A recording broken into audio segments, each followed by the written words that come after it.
नमस्कार, आप देख रहे हैं दर्श न्यूज। मैं हूं आपके साथ रितेश शर्मा। बिहार में अब तक बीजेपी को मुख्यमंत्री की कुर्सी तक ले जाने वाला कोई नेता नहीं मिला है। हालांकि भारतीय जनसंघ के कई नेता लालू प्रसाद यादव और नीतीश कुमार की तरह जेपी आंदोलन में शामिल थे। जयप्रकाश नारायण के आंदोलन से ही निकलकर पहले लालू और फिर नीतीश मुख्यमंत्री की कुर्सी तक पहुंचे। बीते 3 दशक से ज्यादा समय से बिहार की सियासत इन्हीं दो नेताओं के इर्द गिर्द घूम रही है। हालांकि जेपी आंदोलन से जुड़े कई चेहरे बीजेपी में हैं, लेकिन जनसंघ से लेकर अब बीजेपी तक में पार्टी को ऐसा कोई नेता बिहार में नहीं मिला जो उसे राज्य की सत्ता दिला सके। बीजेपी राज्य की सत्ता में रही है तो नेतृत्व की जगह उसकी भूमिका सहयोगी की रही है। इस तरह से बिहार इकलौता हिंदी भाषी राज्य है जहां बीजेपी को कभी मुख्यमंत्री की कुर्सी नहीं मिल पाई है।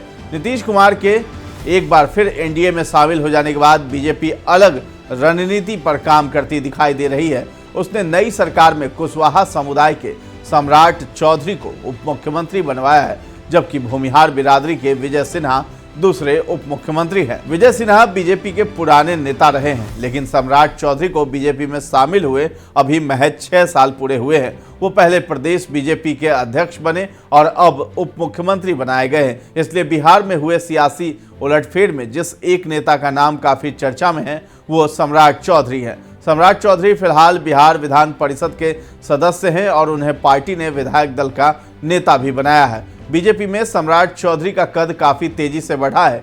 कभी बीजेपी के विरोधी रहे सम्राट ने पार्टी के कई बड़े नेताओं को पीछे छोड़ दिया है। बिहार में सम्राट चौधरी का नाम नीतीश कुमार के धुर विरोधी नेता के तौर पर लिया जाता रहा है।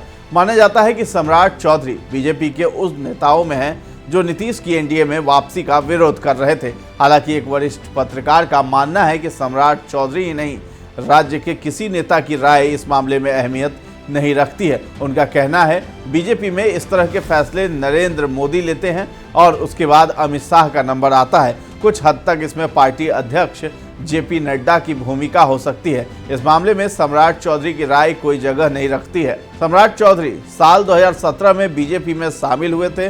उस वक्त एनडीए की सरकार में उन्हें पंचायती राज मंत्री भी बनाया गया था। यानी 6 साल में ही सम्राट चौधरी बीजेपी के प्रदेश अध्यक्ष के बाद अब बीजेपी के कोटे से बिहार सरकार में उप मुख्यमंत्री भी बन गए हैं। सम्राट चौधरी को उप मुख्यमंत्री बनाने के पीछे स्पष्ट तौर पर बिहार का जातीय समीकरण है।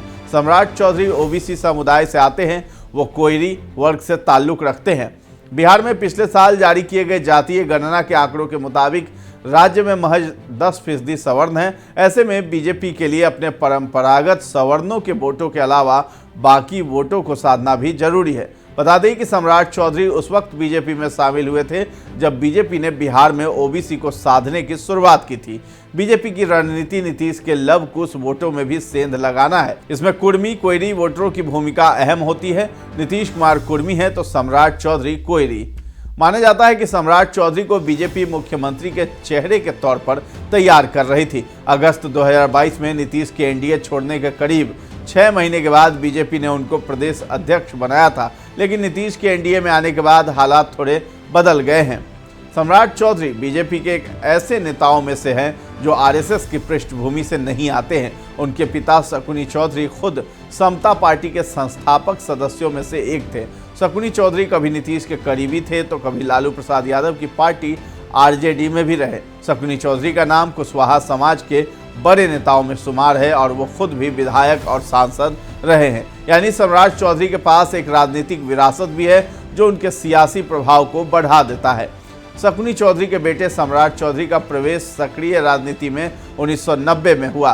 बिहार विधान परिषद की वेबसाइट के मुताबिक 95 में उन्हें एक राजनीतिक मामले में 89 दिन के लिए जेल जाना पड़ा था। शकुनी चौधरी ने साल 1999 में बिहार में राबड़ी देवी की सरकार का साथ दिया था।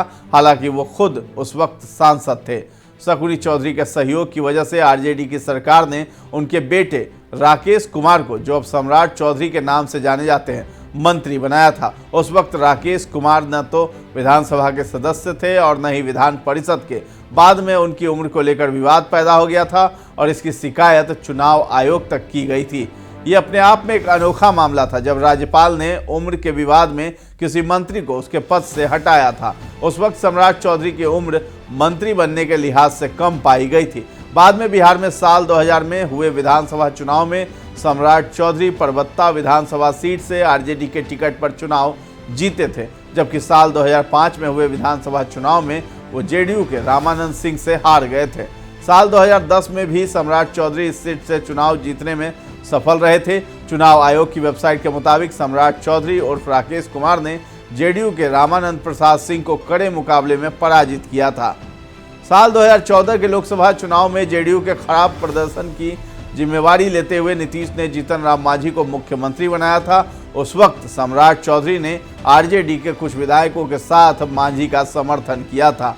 साल 2014 में वो नगर विकास विभाग के मंत्री भी बनाए गए थे। साल 2015 में बिहार में पहली बार महागठबंधन ने मिलकर चुनाव लड़ा था और ये सीट जेडीयू को मिली थी, लेकिन उस वक्त जेडीयू के रामानंद प्रसाद सिंह को परबत्ता सीट से टिकट दिया था और वो जीत गए थे। बिहार में पिछले साल हुए जातीय गणना के आंकड़ों के मुताबिक राज्य में कुशवाहा आबादी 4.2% है।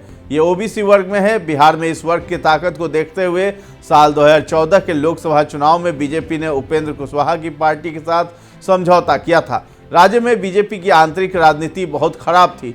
नंद किशोर यादव के सहारे पार्टी को मजबूत करने की कोशिश की थी, लेकिन वो किसी और को बोलने नहीं देते थे। उसके बाद सुशील मोदी के तौर पर एक चेहरा सामने आया, लेकिन वो नीतीश कुमार के पीछे रहने लगे, इसलिए उनका सफर रुक गया। सम्राट चौधरी भाषण देने में भी काफी माहिर है। बातचीत में अपना दबदबा बनाकर रखना राजनीति में उनके आगे बढ़ने के पीछे एक बड़ी वजह मानी जाती है।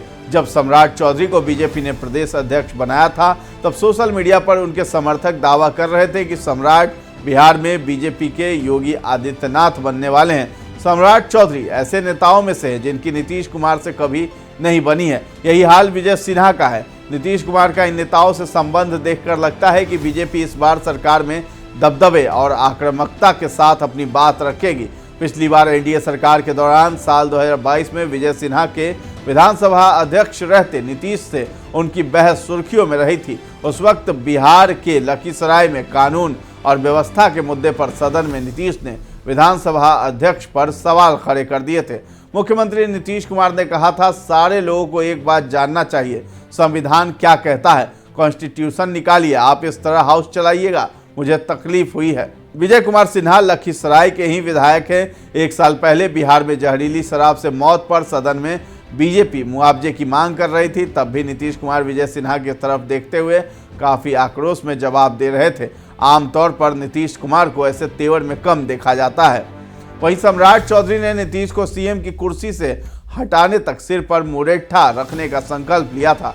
चौधरी के इस संकल्प की चर्चा बिहार के सियासी गलियारों में खूब होती रही। वो पिछले कई महीनों से हर सभा या सार्वजनिक जगह पर पगड़ी बांधे नजर आते थे। बिहार में आरजेडी से वरिष्ठ नेता अब्दुल बारी सिद्दीकी तंज कसते हुए सवाल उठाते हैं, सम्राट चौधरी पहले हमारी पार्टी में थे, अपनी पगड़ी के बारे में उन्होंने कई बार सार्वजनिक तौर पर बयान दिया है, अब तो नीतीश कुमार साथ आ गए हैं, अब पगड़ी उतारी या नहीं मुझे नहीं मालूम। सम्राट चौधरी ने इस मुद्दे पर एक न्यूज चैनल से बातचीत में कहा है कि वो अयोध्या में राम मंदिर का दर्शन करने जाएंगे और अपना मुरेठा उतारेंगे।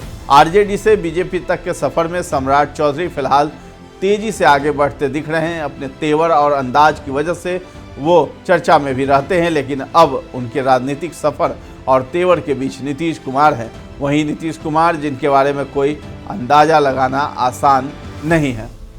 इस वीडियो पर आपकी क्या राय है हमें कमेंट सेक्शन में जाकर के जरूर बताएं और हमारे चैनल को अब तक सब्सक्राइब नहीं किया है तो कर लीजिए, और अगर ये वीडियो आप फेसबुक पर देख रहे हैं तो हमारे पेज को लाइक और फॉलो करना न भूलें। धन्यवाद।